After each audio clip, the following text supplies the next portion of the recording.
UAAP was determined to get back on their feet one way or another. While seniors Camille Tarin and Angel Sorada continued to lead the way for the Lady Bulldogs, it was rookie Cielo Pagdulagan that rose to the occasion en route to a finals MVP honor. Now, the Hawkson-based squad are at the mountaintop once more of UAAP women's basketball. On that note, let's take a look at our interview with the NU Lady Bulldogs right after they won the Season 87 championship. When having that heartbreaking loss last year, we committed to ourselves that we'll do everything we can to prepare the team more para mas maganda yung maging outcome this season. And we did it daily. We want to improve daily and then see how it goes. Basta ang mantra namin is to be ready for the finals this year. And yeah, we were glad that we were able to do that. And yung mga pre-season tournaments namin also helped us. And they are really going at it every day. Every day. Practice pa lang. Practice pa lang. Kita yung gutom. Makikita mo yung competition nila. Sometimes even our third group was beating the second group, the first group in scrimmages. So, ganun ka-intense? Ganun kataas yung level of competition sa amin on a daily. Bihira kasi makakita ng ganyang klaseng confidence sa isang rookie. Saan galing yan? Sino ang nagpapaboost ng confidence mo rin? Yung nagpapaboost lang po talaga ng confidence ko is yung mga ate ko. Para po talaga sa kanila and alam ko po kasi na malaki yung expectation nila sa akin and yung tiwala nila sa akin. So, talagang ginagawa ko ng paraan para mabigay ko yung best ko. Lalo ng mga coaches and especially managers din namin. Kahit na rookie ako, talagang pinagkakatiwalaan po talaga nila ako. But what changed for you? We asked Coach Aris and also Anne earlier, you're watching. What changed for you? Personally, I just got in the gym. A lot more. Yeah. I think I think a lot of what we did was we kind of skated on our own abilities. We just kind of relied on that, but this year you could see like everybody wanted to get better. Like they wanted to be ready for that game 3 if it was going to come again. I think that's why we were so strong during the season and we were able to sweep the eliminations because everyone was ready this time. Everyone was ready to contribute and they know they put the hours in the gym to show that. Ginawa lang po namin motivation yung pagkatalo namin last year sa game 3. Like after kasi matalo namin parang wala bang game 4, kailan ba kami makakabawi? Like, we have to... Ganun kayo kagigil? Ganun kami kagigil. Like, we have to wait 1 year para makabawi. So yeah, buong year, ginawa lang naming motivation na amin na to next year. After the break, we'll take a look at the dominant season of the Signal HD Spikers en route to their 8th Spikers Turf title. That and more when Play-by-Play returns.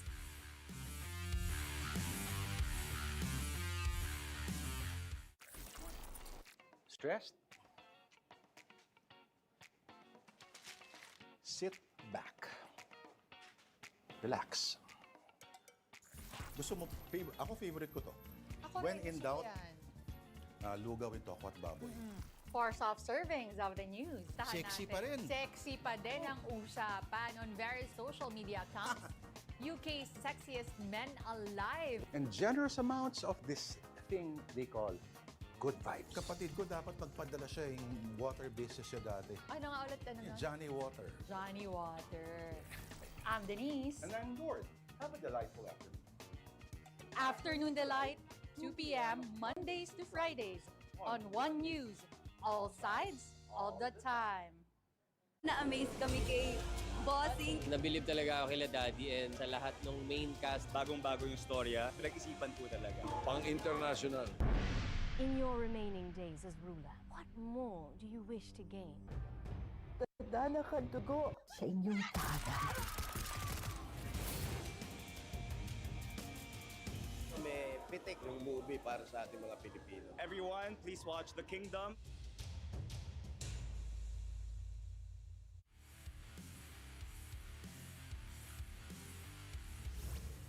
Welcome back. You're watching Play-by-Play on One News. 8 championships are already a lot, but for the Signal HD Spikers, it's just the beginning. Coming off their final sweep of the Crisscross King Crunchers in the Spikers Turf Invitational Conference, The HD Spikers remain hungry for more as they set their sights on even more glory in 2025. Despite facing some hurdles along the way, Signal continued to show why they are the most dominant team in the league by completing another golden double. Leading the way in the Invitational Conference are Finals MVP Louis Ramirez, veteran spiker Wendell Miguel, and reliable setters Joshua Retamar and EJ Casanya.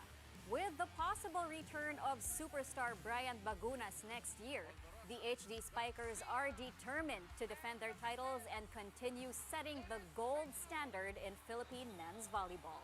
With that, here's our interview with the Spikers Turf Invitational Conference champions. For me, the key, even though nag-champion kami palagi, siguro yung lagi kaming hungry for more. Ngayon, gusto namin laging makuha yung championship. And lagi naming binibigay talaga yung best namin. Every conference may mga bagong players. Every conference tinutulungan namin yung mga new ones to adapt our system. So siguro yun. As one of the leaders, yung paano mo na lusatan yung challenge na yun? How did you take on that challenge?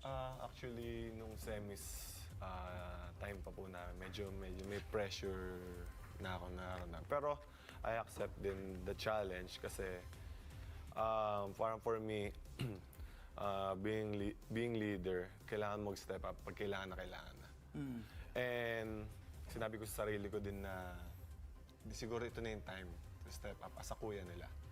And during finals, nag-focus lang ako dun sa paano sila maging stay motivated during that game. And sabi ko lang din sa sarili ko na hindi ko pababayaan yung mga teammates ko na para magsisibangot. Hindi ko pababayaan yung mga teammates ko na mano-down. Every time na trash talkin sila or bubulin sila ng other teams, kailangan andun ako sa likod nila. Siyempre po nung una, sobrang hirap. And hindi pa kami kumpleto nung nag-start kami mag-training. And then, ilang months na lang, pinaka-crucial yun kasi setter ako eh. Ang hirap ng role ko na kailangan communication, yung connection namin, lalo na ako sa spikers and libero namin. Kailangan connected talaga eh. So, ang maganda, lahat sila, nag-response nga sila ng gusto rin nilang maging connected sa akin and ma-execute namin yung game plan ni Coach Dex. Being here sa Signal team, talagang yung effort talagang dapat doblehin. And pagdating sa training, yung mga kasama mo, mga veterano na talaga and kilala na sa larangan ng volleyball. Kaya yun, every game kailangan all out lang. Yung tipong wala ka nang ititira sa sarili mo. Yan naman yun.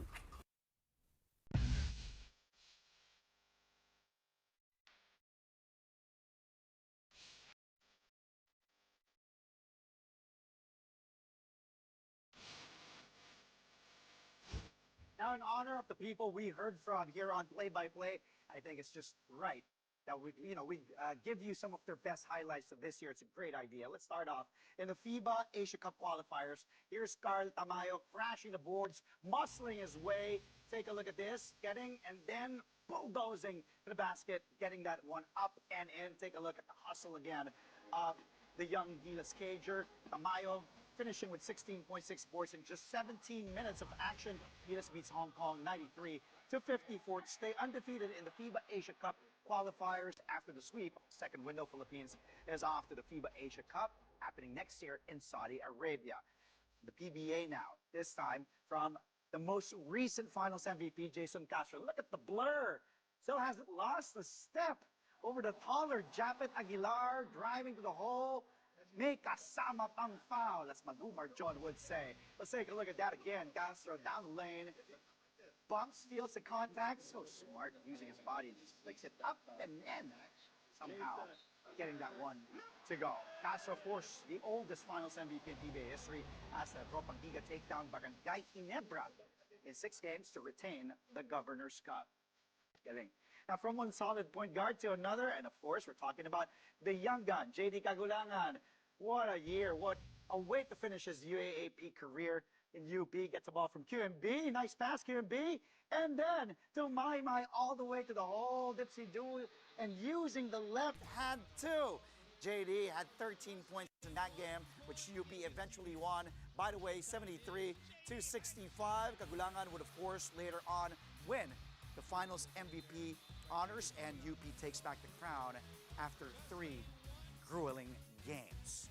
Now, up next on the UAAP, this time in the women's side, the NU Lady Bulldogs. Finals MVP, Shelo Pagdulagan.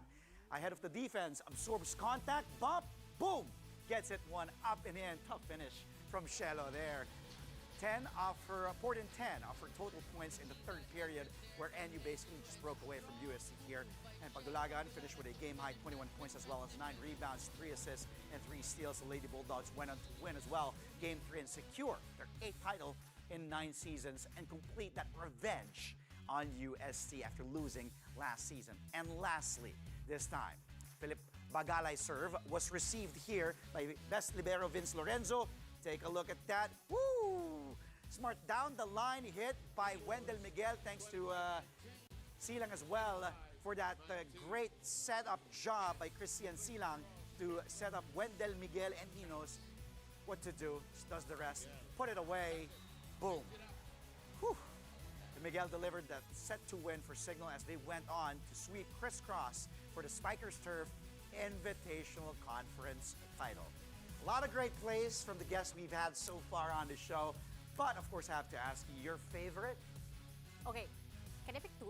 Go ahead. Okay, Pwede naman, pwede naman. First, Carl Tamayo. Yes. In Gilas. I course, love I can't the blame you. arm, the get out of my way, let me do my thing. Ito. Tingnan mo yung braso, ah. Sige. Ayan yung tinatawag nila na gulang.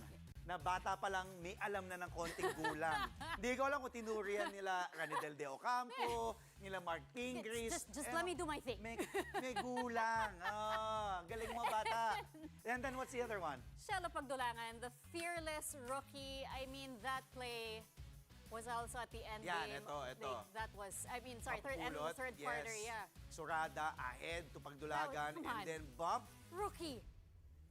Ito din batang to, hindi ako naniniwalang rookie to. Rookie! Veterano gumalaw eh. Ah! Ayun natin mo. Good dive there, by the way. Yep. And then, I believe that was Clarin. And then Surada ahead to Pagdulagan. You know, I think the one thing na I love, and I think Coach Aris and the NU fans, walang takot yung bata. Yun na nga. Di ba, walang takot. And I said this during our interview, that it's rare seeing a rookie with that much confidence. I love it. I love watching her. Oh, and imagine, we'll be watching her if she stays for 4 more years of Shelo Pagdulagan. Imagine a lot of highlights coming your way. There you go. And before we wrap up 2024, let's shift our focus to see what lies ahead in 2025. It's going to be a year loaded with high-stakes tournaments for our athletes in various disciplines. So mark your calendars, because these events are going to keep us glued to the action. Kicking things off, we have the 2025 Asian Men's Artistic Gymnastics Championships running from June 5 to 8. Then Gilas Pilipinas takes center stage for the 2025 FIBA Asia Cup in Saudi Arabia from August 5 to 17. Next, volleyball fans will be treated to world-class action in the 2025 FIVB Men's Volleyball World Championships from September 12 to 28 here in Manila. And just a day later, the 2025 World Athletics Championships kick off, running from September 13 to 21. Fast forward to November, and the spotlight shifts to the pitch with the 2025 FIFA Futsal Women's World Cup taking place from November 21 to December 7. And finally, the year culminates with the region's premier multi-sport event, the 2025 Southeast Asian Games hosted by Thailand from December 9 to 20. Grabe. Wow. A lot of things to look forward to. A lot of sports events. Ang daming mangyayari for 2025. I know 2024 was a lot as well dahil yung Paris Olympics, Yep.